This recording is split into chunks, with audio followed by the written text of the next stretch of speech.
नमस्कार दोस्तों, मैं संदीप टंडन एक बार फिर से आप सभी का एजुकेशन हब यूट्यूब चैनल पर हार्दिक स्वागत एवं अभिनंदन करता हूं। पिछले वीडियो में हमने बायोलॉजी के विषय में कुछ बेसिक जानकारियां प्राप्त की थी। बायोलॉजी यानी कि जीव विज्ञान। जीव विज्ञान शब्द का प्रयोग है वो सबसे पहले लेमार्क और ट्रेविडेनस नामक वैज्ञानिकों के द्वारा किया गया था और इसके बाद में हमने बात की कि जीव विज्ञान का जनक है वो अरस्तु को कहा जाता है, अरिस्टोटल यानी अरस्तु। जीव विज्ञान को हम दो भागों में बांटते हैं। पहला है वनस्पति विज्ञान। वनस्पति विज्ञान यानी कि बॉटनी, जिसमें पेड़ पौधों से संबंधित अध्ययन किया जाता है और इनके जनक कहलाते हैं थियोफ्रेस्टस। और इसके बाद में हमने जो सेकंड शाखा आती है जीव विज्ञान की, वो है जंतु विज्ञान यानी कि जूलॉजी। जंतु विज्ञान में जितने भी एनिमल्स हैं, जंतु हैं, उन जंतुओं का अध्ययन किया जाता है और इसके जनक कहलाते हैं अरस्तु। अरस्तु को जंतु विज्ञान का जनक कहा जाता है। इसके बाद में हमने सेल से संबंधित कुछ सामान्य जानकारी प्राप्त की थी, जिसमें सेल की खोज यानी कोशिका, हिंदी में कोशिका कहते हैं, तो कोशिका की खोज है वो किसके द्वारा की गई थी, और जीवित कोशिका की खोज किसके द्वारा की गई थी, मृत कोशिका की खोज है वो किसके द्वारा की गई थी, यूकैरियोटिक और प्रोकैरियोटिक कोशिका के विषय में हमने सामान्य जानकारी प्राप्त की थी। तो आज इस कोशिका के विषय में हम डिटेल से बात करेंगे। वही जो कल हमने पढ़ा था वही थोड़ी बहुत रिपीट करेंगे और उसके बाद में जो हमारा आज का जो मुख्य मेन टॉपिक रहेगा वो रहेगा प्रोकैरियोटिक कोशिका और यूकैरियोटिक कोशिका क्या होती है और इनमें मुख्य डिफरेंस क्या होता है। आज इस वीडियो के अंतर्गत हम प्रोकैरियोटिक और यूकैरियोटिक कोशिका के विषय में देखेंगे। यह वीडियो रीट, नीट और अन्य जितने भी प्रतियोगी परीक्षाएं हैं उन सभी के लिए बहुत ही महत्वपूर्ण है।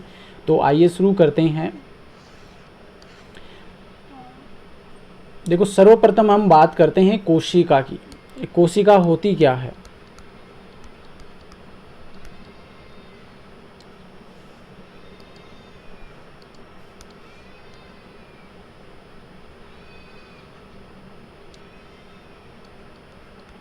कोशिका यानी कि सेल्स। तो देखो, जितने भी जीव हैं, कोई भी सजीव हम ले सकते हैं। जैसे कोई भी सजीव हमने लिया और सजीव में हमने मनुष्य को ले लिया। जब इस मनुष्य को हम काटते जाते हैं, छोटा सा छोटा टुकड़ा जब देखते हैं, तो वो छोटा सा छोटा टुकड़ा क्या होता है? कोशिका होती है। यानी किसी भी जीव को या किसी भी प्राणी को हम जब छोटे से छोटे टुकड़े के रूप में विभाजित करते जाते हैं, तो अंत में जो हमें चीज़ या जो हमें वस्तु प्राप्त होती है वो क्या होती है? कोशिका होती है। इसका मतलब है कि जितने भी सजीव होते हैं उनकी सूक्ष्मतम जो इकाई होती है वो क्या कहलाती है? कोशिका कहलाती है। देखो, जिस प्रकार से हम क्या करते हैं, कोई भवन का निर्माण करते हैं, कोई बिल्डिंग वगैरह बनाते हैं, तो इस बिल्डिंग को हम जब तोड़ते जाते हैं तो हमें क्या प्राप्त होती है? ब्रिक्स प्राप्त होती हैं, ईंटें प्राप्त होती हैं, ईंटें प्राप्त होती हैं। तो उसी प्रकार से जब हम किसी मनुष्य या किसी जीव को हम छोटे से छोटे टुकड़ों में विभाजित करते हैं तो हमें क्या प्राप्त होती है? कोशिका प्राप्त होती है। उसी प्रकार से जिस प्रकार ईंटों से मिलकर भवन का निर्माण होता है, उसी प्रकार से कोशिका मिलकर के किसका निर्माण करती हैं? किसी प्राणी का या किसी सजीव का निर्माण करती हैं। तो किसी भी सजीव या जीव की सूक्ष्मतम संरचनात्मक एवं क्रियात्मक इकाई क्या कहलाती है? कोशिका कहलाती है या सेल्स कहलाती है। तो ये एग्जाम्पल के रूप में मैंने आपको समझाया कि जिस प्रकार से कोई भवन है वो बहुत सारी ईंटों से मिलकर बना होता है, उसी प्रकार से कोई किसी प्राणी का शरीर है वो बहुत सारी कोशिकाओं से मिलकर बना होता है। अब देखो, सामान्यतः हम बात करें तो कोशिकाएं मिलकर है वो किसका निर्माण करती है, तो एक बार हम इसकी भी यहाँ पर बात कर लेते हैं। तो ये तो शायद आपके समझ में आ गया होगा कि किसी भी सजीव के शरीर की संरचनात्मक या सूक्ष्मतम जो इकाई होती है वो क्या कहलाती है? कोशिका कहलाती है। यानी बहुत सारी जो सेल्स होती है, कोशिका, और ये कोशिकाएं मिलकर किसका निर्माण करती हैं? टिश्यू का निर्माण करती है। देखो, कल भी हमने इसकी बात की थी। टिश्यू यानी कि ऊतक का निर्माण करती है और ये ऊतक आगे जाकर के फिर ऑर्गन का निर्माण करता है, यानी कि अंग का निर्माण करता है। और बहुत सारे ऑर्गन मिलकर के ऑर्गन सिस्टम का निर्माण करते हैं।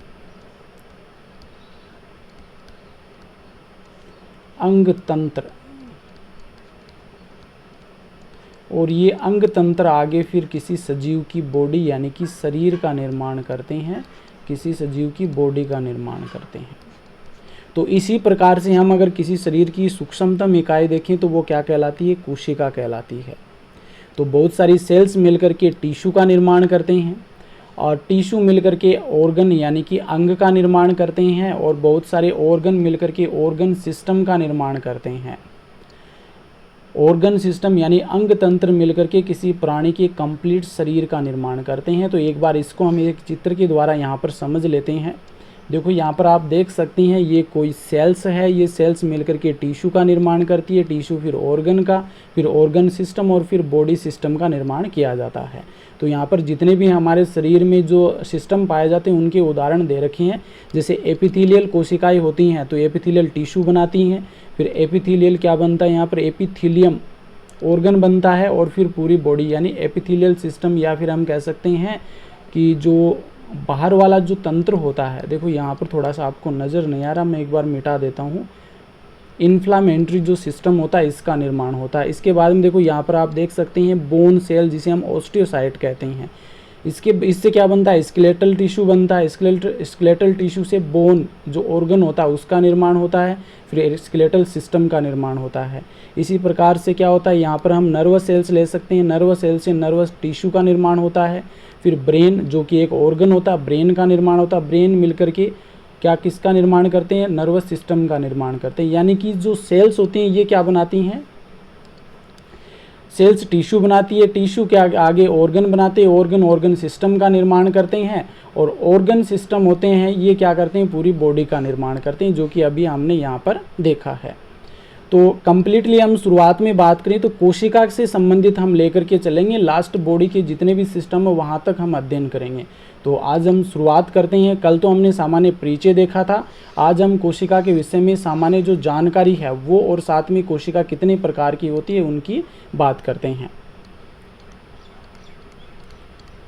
सेल्स यानी कोशिका।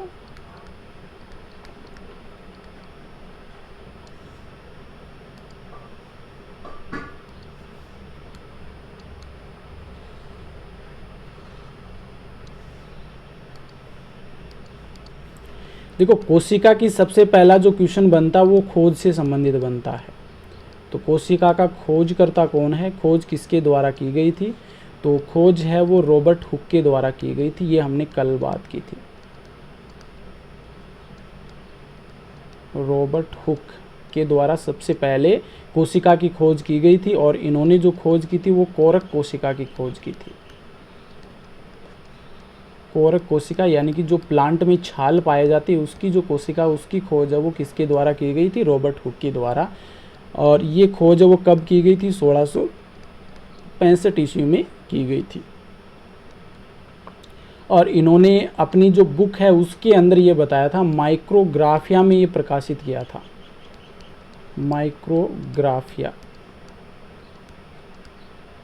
माइक्रोग्राफिया नामक पुस्तक है वो रॉबर्ट हुक के द्वारा लिखी गई थी। तो ये आपको ध्यान में रखना है कि कोशिका की सबसे पहले खोज है वो रॉबर्ट हुक के द्वारा की गई थी 1665 ईस्वी में। कोरक कोशिका की खोज इन्होंने की थी, और इनकी पुस्तक का नाम है माइक्रोग्राफिया। और एक यहाँ पर ये सेंटेंस आपको ध्यान में रखना है कि मर्त कोशिका की खोज है वो भी किसके द्वारा की गई थी। देखो सामान्य अगर ऐसा क्वेश्चन आ जाए कि कोशिका की खोज है वो किसके द्वारा की गई थी, तो अब आपका आंसर रॉबर्ट हुक ही होगा। अगर ऐसा पूछ लिया जाता है कि मर्त कोशिका की खोज है वो किसके द्वारा की गई थी, तो इसका आंसर भी क्या होगा, रॉबर्ट हुक होगा। लेकिन क्वेश्चन इस प्रकार से आ जाए कि जीवित कोशिका की खोज है वो किसके द्वारा की गई थी, जीवित कोशिका।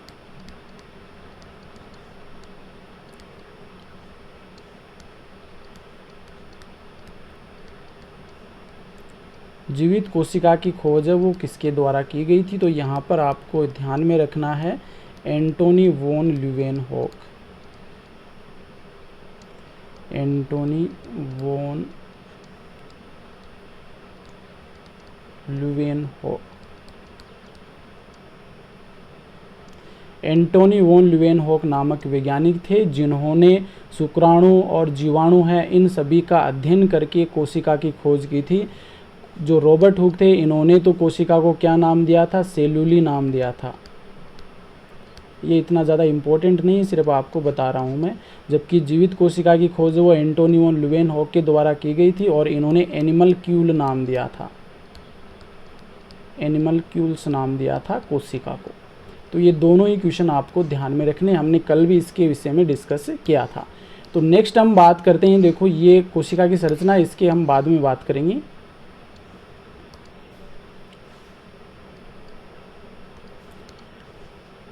नेक्स्ट जो इम्पोर्टेंट क्वेश्चन बनता वो ये बनता कि कोशिका का अध्ययन क्या कहलाता है? कोशिका का अध्ययन, स्टडी ऑफ सेल्स। कोशिका का अध्ययन क्या कहलाता है? तो कोशिका के अध्ययन को कहते हैं हम कोशिका विज्ञान या इसे साइटोलॉजी कहते हैं। वेरी वेरी इंपॉर्टेंट है, ये क्वेश्चन भी कई बार पूछा जाता है कि कोशिका से संबंधित अध्ययन विज्ञान की जिस शाखा में किया जाता है उसे साइटोलॉजी कहते हैं या कोशिका विज्ञान कहा जाता है, कोशिका विज्ञान कहा जाता है। तो ये भी बहुत ही महत्वपूर्ण क्वेश्चन है। अब पूछ लिया जाता है कई बार कि कोशिका विज्ञान का जनक किसे कहते हैं? तो ये रॉबर्ट हुक को ही कहा जाता है। रॉबर्ट हुक को ही क्या कहते हैं? कोशिका विज्ञान का जनक कहते हैं। अब देखो आगे हम बात करते हैं, कोशिका को हम दो भागों में बांटते हैं सामान्यतः संख्या के आधार पर। तो इसकी हम आगे बात कर लेते हैं।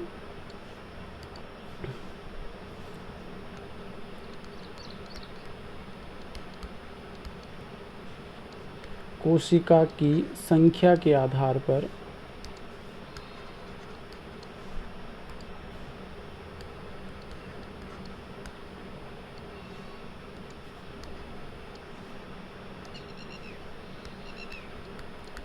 कोशिका की संख्या के आधार पर जीवों के प्रकार, आधार पर जीवों के प्रकार।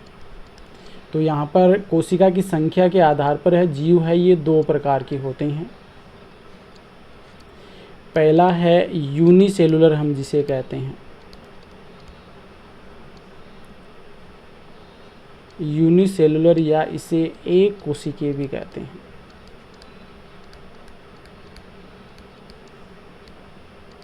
एक कोशिकीय यानी कि वे प्राणी जिनमें केवल एक ही कोशिका पाई जाती है और वही कोशिका कंप्लीट जो इन जीवों में क्रियाएं होती हैं उन सभी क्रियाओं को संपन्न करती है।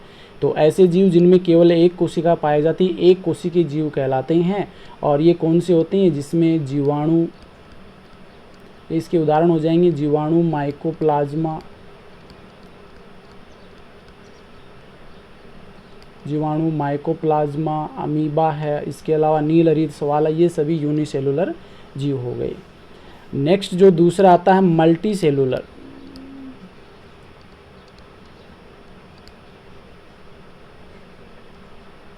मल्टी सेलुलर या बहुकोशिकीय।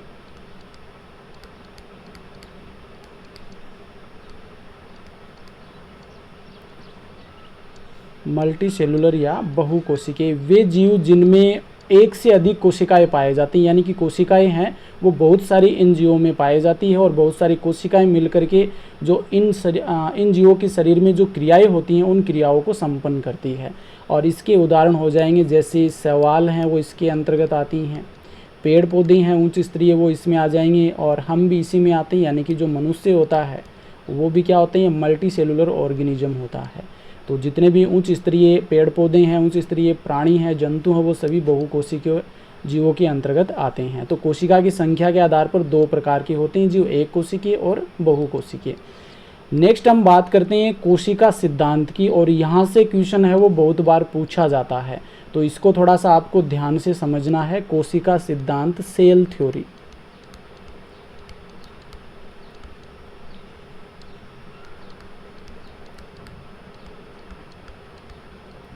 कोशिका सिद्धांत या अंग्रेजी में इसे हम कहते हैं सेल थ्योरी। देखो दो साइंटिस्ट हुए थे और दोनों ही कहाँ के रहने वाले थे? जर्मनी के। और एक का नाम था मैथियास सलीडन,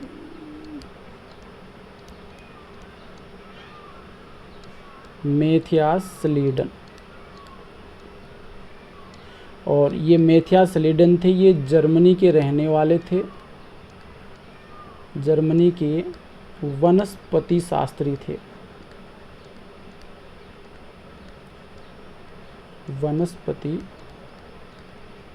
शास्त्री थे। और इन्होंने जो अध्ययन किया था वो 1838 में किया था। और दूसरे जो साइंटिस्ट थे वो थे थियोडर श्वान, थियोडर श्वान। और ये भी जर्मनी के रहने वाले थे, पर ये थे प्राणी शास्त्री या जंतु शास्त्री भी हम कह सकते हैं, प्राणी शास्त्री थे।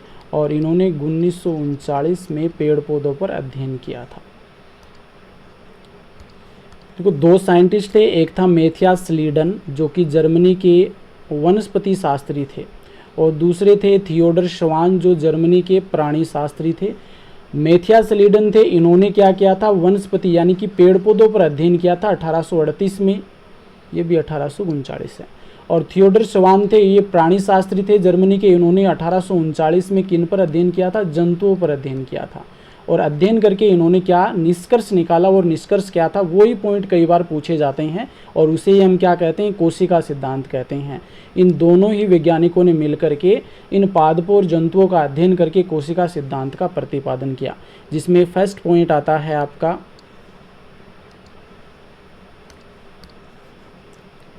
सभी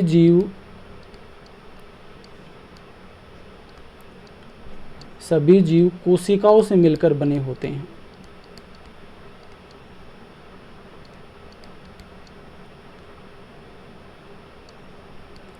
सभी जीव कोशिकाओं से मिलकर बने होते हैं। और दूसरा पॉइंट यहाँ पर हो जाएगा शरीर की या सभी जीवों की या सजीव की, शरीर की या फिर हम कह सकते हैं सजीव की संरचनात्मक एवं क्रियात्मक इकाई, संरचनात्मक एवं क्रियात्मक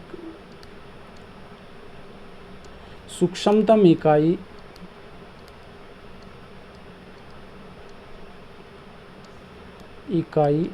कोशिका होती है।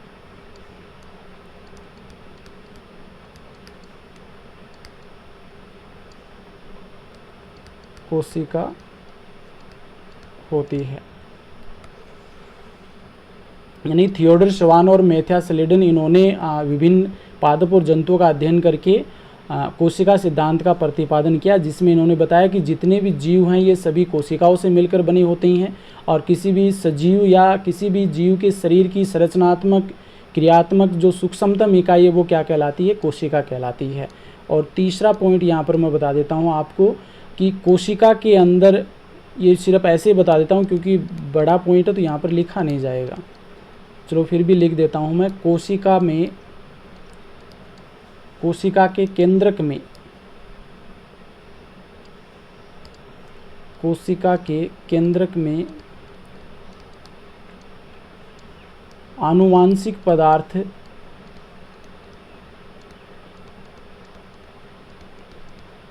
कोशिका के केंद्रक में आनुवांशिक पदार्थ पाया जाता है। कोशिका के केंद्रक में आनुवांशिक पदार्थ पाया जाता है जो आगे आने वाली पीढ़ी के लक्षणों का निर्धारण करता है।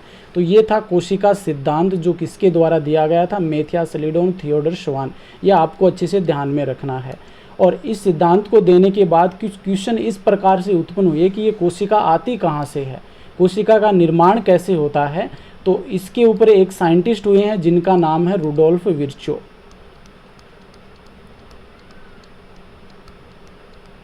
Rudolf Virchow, Rudolf Virchow. और ये बात है लगभग 1855 की। और इन्होंने बताया कि सभी कोशिकाओं का निर्माण अपनी पूर्ववर्ती कोशिकाओं में विभाजन से होता है। सभी कोशिकाओं का निर्माण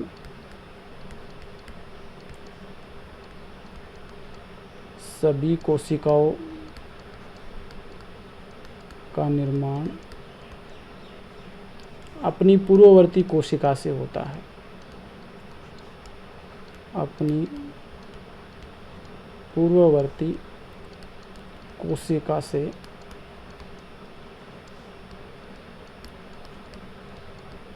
हुआ है। तो ये क्वेश्चन कई बार पूछा जाता है, बहुत ही महत्वपूर्ण है कि ये किसने बताया कि जो कोशिकाओं का निर्माण है वो अपनी पूर्ववर्ती कोशिकाओं से हुआ है। तो ये रुडोल्फ विर्चोव ने बताया कि जितनी भी कोशिकाएं हैं इनका निर्माण है अपनी जो पहले उपस्थित कोशिकाएं थी उनमें विभाजन से इन कोशिकाओं का निर्माण हुआ है। तो ये तो कोशिका से सिद्धांत से संबंधित सामान्य जानकारी हुई है। अब देखो जो कोशिकाएं हैं इसको हम दो भागों में बांटते हैं। कोशिका को दो भागों में डिवाइड करते हैं। पहले आती है इसमें प्रोकैरियोटिक कोशिका।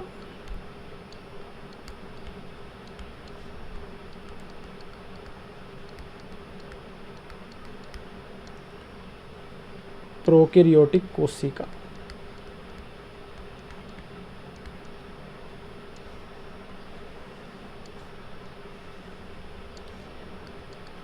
प्रोकैरियोटिक कोशिका में क्या होता है, पहला शब्द हम यहाँ पर पकड़ देते हैं कि प्रोकैरियोन।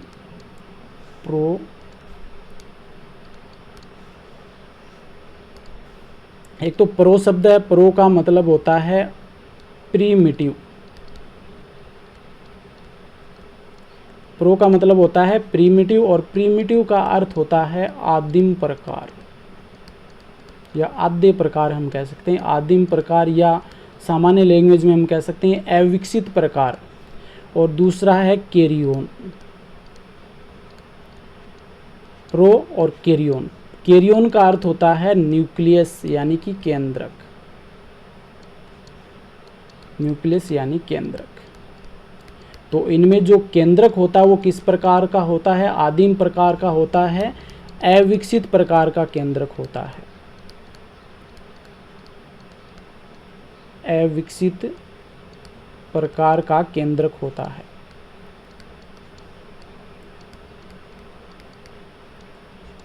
अविकसित प्रकार का केंद्रक होता है और इस केंद्र के चारों ओर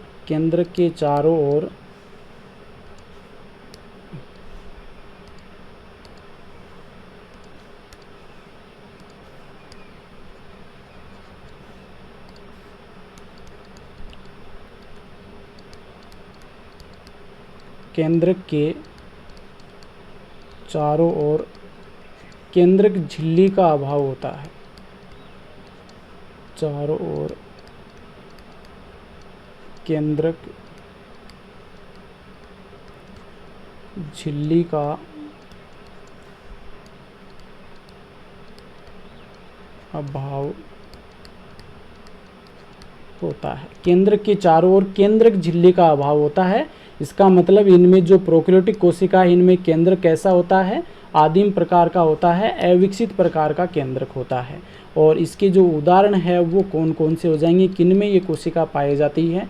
तो जितने भी जीवाणु हैं उन जीवाणुओं में किस प्रकार की कोशिका होती हैं, प्रोकैरियोटिक कोशिका पाई जाती है। माइकोप्लाज्मा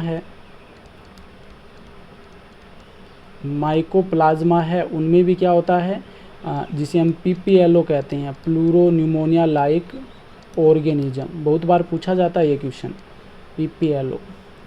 जीवाणु है, माइकोप्लाज्मा है, ब्लू ग्रीन एल्गी यानी कि नील हरित सवाल है। तो इनमें भी किस प्रकार की कोशिका होती है, प्रोकैरियोटिक कोशिका होती है। एक बार फिर से बता देता हूँ कि प्रो का मतलब प्रिमिटिव यानी आदिम प्रकार, कैरियोन मतलब न्यूक्लियस यानी कि केंद्रक, और आदिम प्रकार का केंद्रक जिनमें पाया जाता है वो किस प्रकार की कोशिका, प्रोकैरियोटिक कोशिका कहलाती है। इनमें केंद्रक के चारों ओर केंद्रक झिल्ली का अभाव होता है और इसके उदाहरण हो जाएंगे जीवाणु, माइकोप्लाज्मा और ब्लू ग्रीन एल्गी नील हरित सवाल। देखो यहाँ पर एक छोटा सा क्वेश्चन मैं आपके लिए यहाँ पर भूल गया, वो भी बता देता हूँ। कई बार ये क्वेश्चन पूछ लिया जाता है कि कोशिका सिद्धांत का अपवाद बताए। कोशिका सिद्धांत का अपवाद। कोशिका सिद्धांत का अपवाद, बहुत बार ये क्वेश्चन आता है।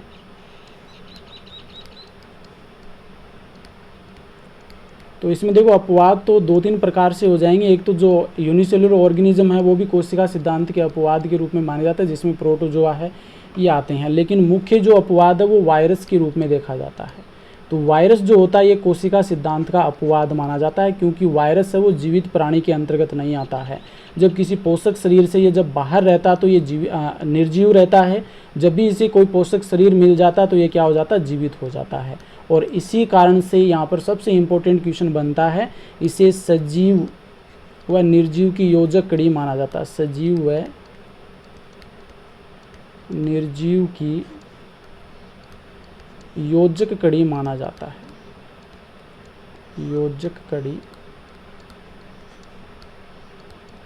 माना जाता है। तो वेरी वेरी इंपॉर्टेंट क्वेश्चन है ये कि कोशिका सिद्धांत का अपवाद वायरस, और वायरस को हम क्या कहते हैं, सजीव और निर्जीव की योजक कड़ी के रूप में जाना जाता है। तो प्रोकैरियोटिक कोशिका के बारे में देख लिया। अब नेक्स्ट हम यूकैरियोटिक कोशिका के विषय में देखते हैं।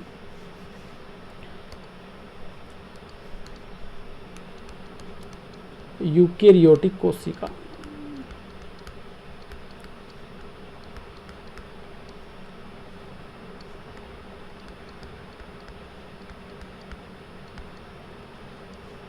यूकैरियोटिक कोशिका।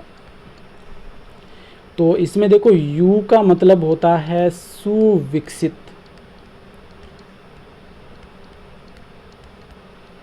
सुविकसित, और कैरियोन का मतलब होता है न्यूक्लियस यानी केंद्रक।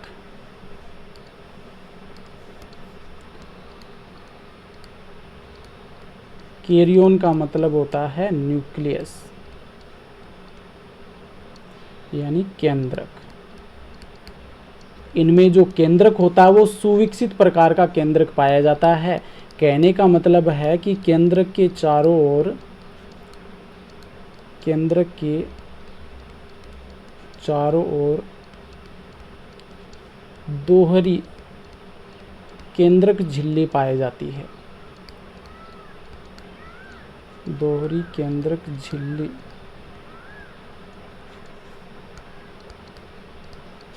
पाई जाती है। और इसके अलावा ये भी आप ध्यान में रख सकते हैं, इनमें झिल्ली युक्त कोशिकांग है वो पाए जाते हैं। इसमें झिल्ली युक्त कोशिकांग,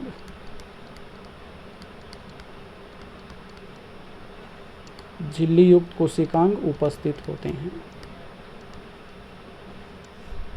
जबकि जो प्रोकैरियोटिक कोशिका है ये दूसरे प्रकार की है। जबकि प्रोकैरियोटिक कोशिका की बात करें तो इसमें झिल्ली युक्त कोशिकांग है उनका अभाव होता है, और इसमें झिल्ली युक्त कोशिकांग पाए जाते हैं।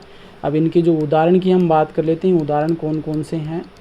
तो इसमें जितने भी उच्च स्तरीय पादप हैं, उच्च स्तरीय पादपों में ये कोशिका पाई जाती है।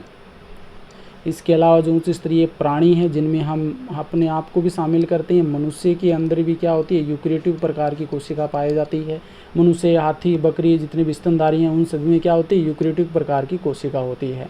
यू का मतलब है सुविकसित और कैरियोन का मतलब है न्यूक्लियस। तो जिनमें सुविकसित केंद्रक पाया जाता है वो यूकैरियोटिक कोशिका कहलाती हैं, और इनमें केंद्रक के चारों ओर दोहरी केंद्रक झिल्ली पाई जाती है। झिल्ली युक्त कोशिकांग इसमें पाए जाते हैं, और ये उच्च स्तरीय पादप और जो उच्च स्तरीय प्राणी हैं उन सभी में यूकैरियोटिक कोशिका पाई जाती है। तो एक बार इनकी संरचना को हम समझ लेते हैं। तो वीडियो देखो काफ़ी बड़ा हो जाएगा, इस कारण से डिफरेंस तो शायद यहाँ पर आज नहीं हो पाएगा। प्रोकैरियोटिक और यूकैरियोटिक कोशिका में डिफरेंस है वो मैं कल के वीडियो में बताऊंगा। तो आज एक बार कोशिका की संरचना को हम समझ लेते हैं। ये देखो, ये होती है प्रोकैरियोटिक कोशिका।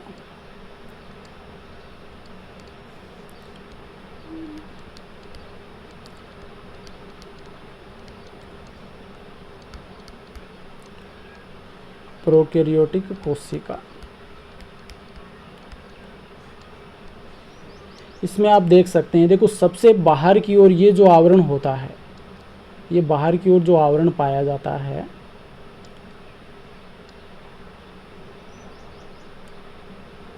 या रेड कलर में मैं बाहर की ओर बना रहा हूँ, ये कहलाता है कैप्सूल। जो कि प्रोटीन का बना होता है। और इसके अंदर की ओर जो आवरण होता है, जो मैं ग्रीन लाइन से बना देता हूँ, ये वाला,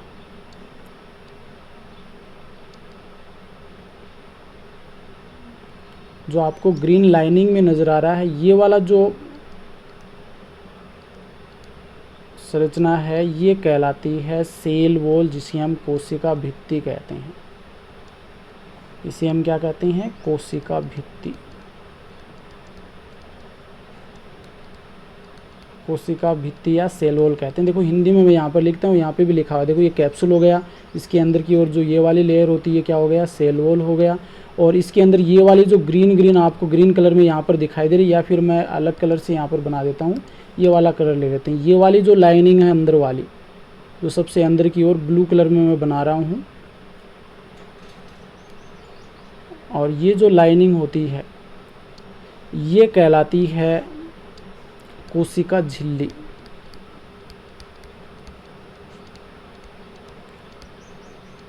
कोशिका झिल्ली कहलाती है, जिसे हम प्लाज्मा मेम्ब्रेन भी कहते हैं। तो सबसे बाहर की ओर जो आवरण होता है उसे तो हम कैप्सूल कहते हैं, जो प्रोटीन का बना होता है। फिर इसके अंदर कोशिका भित्ति पाई जाती है, जिसे जो म्यूरेमिक एसिड की बनी होती है। और इसके सबसे अंदर की ओर होती है कोशिका झिल्ली, जो लाइपोप्रोटीन की बनी होती है। और इसके अंदर पाया जाता है कोशिका द्रव्य, जिसके अंदर आप देख सकते हैं ये वाली जो संरचना आपको नज़र आ रही है जाल के रूप में, ये क्या होता है? गुणसूत्र होता है, न्यूक्लियोड जिसे हम कहते हैं। सर्कुलर डीएनए इसमें पाया जाता है, या हिंदी में इसे हम केंद्रकाभ कहते हैं। देखो जो प्रोकैरियोटिक कोशिका होती है इसमें इसके चारों ओर केंद्रक झिल्ली पाई जाती है, जबकि यूकैरियोटिक कोशिका में चारों ओर केंद्रक झिल्ली पाई जाती है, लेकिन प्रोकैरियोटिक कोशिका में केंद्रक झिल्ली नहीं पाई जाती। इस कारण यहाँ पर यह नगन पाया जाता है, और इसी कारण इसे न्यूक्लियोइड या केंद्रकाभ भी कहते हैं, या नगन डीएनए भी इसे कहा जाता है। सर्कुलर होता है ये। अब यहाँ पर देखो ये वाला जो आपको नज़र आ रहा है ये क्या कहलाता है? प्लाज्मिड कहलाता है। ये इस प्रकार से होता है, एक्स्ट्रा न्यूक्लियर डीएनए होता है ये। बैक्टीरिया सेल में एक्स्ट्रा डीएनए जो होता है उसे हम क्या कहते हैं? प्लाज्मिड कहते हैं। और छोटे छोटे गोलाकार आपको ये संरचनाएं नज़र आ रही है, देखो इसे हम कहते हैं राइबोसोम। जो 70S प्रकार का राइबोसोम है इसमें पाया जाता है। और ये पूरा जो अंदर का मटेरियल है ये साइटोप्लाज्म कहलाता है। बाहर की ओर जो तिल्लीनुमा संरचना आपको जो नज़र आ रही है इसे कहते हैं हम पिल्ली कहते हैं, या पिलाई कहते हैं।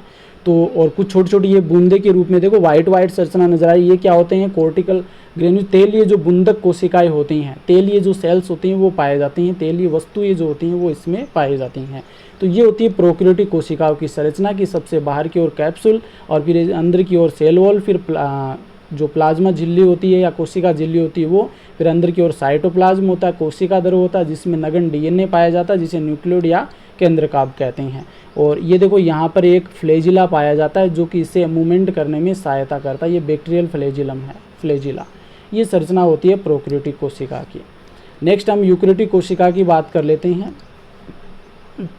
ये एक यूकैरियोटिक कोशिका है।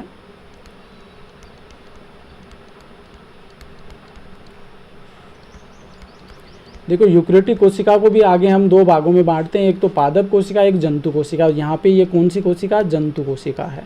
जंतु कोशिका में सेल वॉल कोशिका भित्ति नहीं पाई जाती है। तो देखो सबसे बाहर की ओर जो ये लेयर होती है, ये वाली, ये लेयर क्या कहलाती है? ये कहलाती है प्लाज्मा मेम्ब्रेन। देखो यहाँ पर लिखा हुआ, जिसे हम कोशिका झिल्ली भी कहते हैं, कोशिका झिल्ली भी जिसे कहा जाता है। और इसके अंदर ये पूरा जो आपको द्रव्य नज़र आ रहा है, मटेरियल नज़र आ रहा है, इसे हम साइटोप्लाज्म कहते हैं। यहीं पे लिखा हुआ मिल जाएगा, ये रहा साइटोप्लाज्म या कोशिका द्रव्य।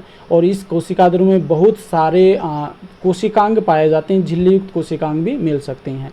ये वाली जो आपको संरचना नज़र आ रही है, जो बड़ी सी आपको संरचना नज़र आ रही है, इसे हम कहते हैं न्यूक्लियस कहते हैं, केंद्रक कहते हैं। और इस केंद्रक के चारों ओर एक लेयर पाई जाती है जिसे न्यूक्लियर एनवलोप कहते हैं, या न्यूक्लियर मेम्ब्रेन भी कहा जाता है। इसके चारों ओर एक लेयर मिलती है दोहरी झिल्ली युक्त, जिसे न्यूक्लियर एनवलोप या न्यूक्लियर मेम्ब्रेन भी कहा जाता है, या केंद्रक झिल्ली भी कहते हैं। और इसमें देखो ये छोटे छोटे आपको छिद्र नज़र आ रहे हैं जगह जगह पर, और इन छिद्रों को कहते हैं न्यूक्लियर पोर या केंद्रक छिद्र कहा जाता है, केंद्रक छिद्र। और इसमें एक छोटी सी आपको ये संरचना नज़र आ रही है, इस संरचना को हम कहते हैं न्यूक्लियोलस कहते हैं, केंद्रिका कहते हैं, केंद्रिका इसे कहा जाता है। और इसमें यहाँ पर बहुत सारे क्या होते हैं, गुणसूत्र पाए जाते हैं जिन्हें हम क्रोमेटिन या गुणसूत्रीय पदार्थ कहते हैं।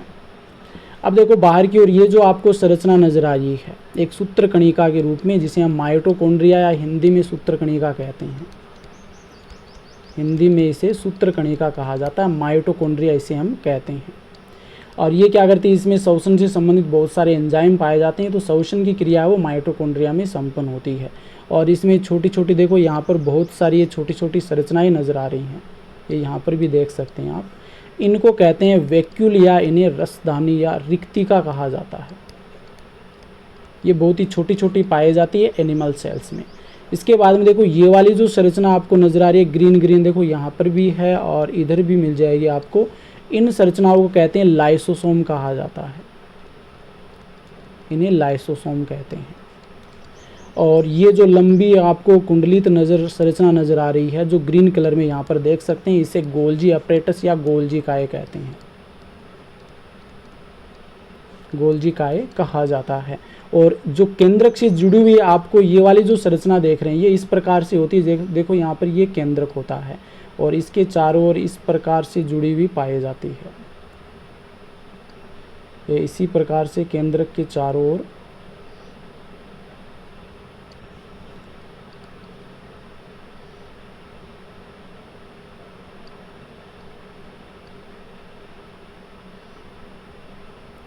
ये इस प्रकार से जुड़ी हुई पाई जाती है। ये जो संरचना आप देख रहे हैं और ये दो प्रकार की होती है, एक तो smooth endoplasmic reticulum, smooth endoplasmic reticulum वो होती है जिस पर राइबोसोम नहीं पाए जाते हैं, और एक होती है रफ एंडोप्लाज्मिक रेटिकुलम जिस पर राइबोसोम पाए जाते हैं। ये तो वसाओं का निर्माण करती है, ये प्रोटीन का निर्माण करती है। देखो इन सभी कोशिकाओं के विषय में आगे आने वाले वीडियो में डिटेल से हम अध्ययन करेंगे। तो ये होती है ER यानी एंडोप्लाज्मिक रेटिकुलम। और यहाँ पर ये वाली जो संरचना आपको नज़र आ रही है इसे हम सेंट्रियोल या इसे तारक काय कहते हैं। और छोटे छोटे देखो बुंदक के रूप में नज़र आ रहे हैं आपको, बहुत ही सूक्ष्म संरचनाएं नजर आ रही है जिन्हें राइबोसोम कहा जाता है, जो क्या करता है प्रोटीन का निर्माण करता है। इस प्रकार से जो यूकेरियोटिक कोशिका है उसमें झिल्ली युक्त कोशिकांग पाए जाते हैं, जबकि प्रोकैरियोटिक कोशिका उसमें झिल्ली युक्त कोशिकांग नहीं पाए जाते हैं। इसमें देखो एक चीज़ आपको ये ध्यान में रखनी है, इसमें ये वाली जो संरचना आपको नज़र आ रही है मध्य में देखो बहुत सारी जो उभार रूप नज़र आ रही है, इन्हें मीजोसोम्स कहा जाता है और उसमें श्वसन से संबंधित एंजाइम पाए जाते हैं। तो इन दोनों संरचनाओं को हमने अच्छे से देखा है और शायद ये दोनों स्ट्रक्चर आपके अच्छे से समझ में आ गई है। वीडियो काफ़ी बड़ा हो गया, इस कारण इन दोनों के विषय में डिफरेंस आज इस वीडियो में नहीं कर पाएंगे, नेक्स्ट वीडियो में हम डिटेल से बात करेंगे। और आज के लिए आपको मैं इस लेक्चर से संबंधित एक क्वेश्चन आपसे पूछता हूँ और आप कमेंट बॉक्स में उसका आंसर ज़रूर बताइए कि ऐसा कौन सा वैज्ञानिक था जिन्होंने बताया कि पूर्ववर्ती कोशिका से ही नई कोशिकाओं का निर्माण होता है। कल के वीडियो में भी इस वैज्ञानिक का मैंने नाम लिया था और आज की वीडियो में भी ले रहा हूँ कि ऐसी यह किसने बताया कि पूर्ववर्ती कोशिका से ही नई कोशिकाओं का निर्माण होता है। इसका आंसर आपको कमेंट बॉक्स में दे करके बताना है। यदि आपको ये वीडियो अच्छा लगा है तो वीडियो को लाइक कीजिए, अधिक से अधिक शेयर कीजिए और चैनल को सब्सक्राइब कीजिए। धन्यवाद। नेक्स्ट वीडियो में हम प्रोकैरियोटिक कोशिका और यूकेरियोटिक कोशिका के डिफरेंस के विषय में देखेंगे और प्लांट सेल्स और एनिमल सेल्स में डिफरेंस देखेंगे। धन्यवाद।